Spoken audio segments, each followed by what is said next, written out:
Is tócha gur bheith fíl arís an múrgáin dearnach a scrígan Riordáinach. Manifesto is athe, a íran oring cúla chuirt le héring an bhéarla, agus fille éiring mar a bhí rih chachiún táile, mar atá fóstar leis in ún chin.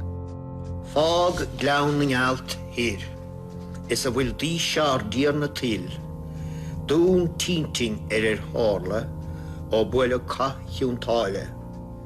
San uair go bhfuil an tualach trám san bóchar fada, buin dat bheir, srahar hí bhéaltacht an bhéarla, Shelley, Keats is Shakespeare. Fíl arís de chuid, ní tínting is níg, de hanga chuig ceangailte go réirih hí bunas ciún le téirim. Is an son a bhí an fá aigeine seo. Is an son dáreach sé síos daine hin an son. Gúdúcach sé féin agus phobal bhailehúr na mar a bhíoch fadó, agus winter na héireann, agus an ghailachas, agus farachas, agus neidir cadaile.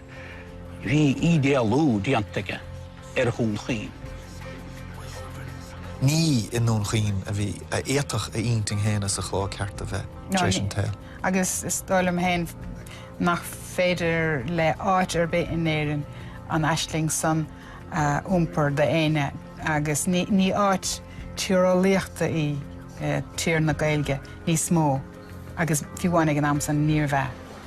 Agus is dólam se gur aisling a bhíar siúl.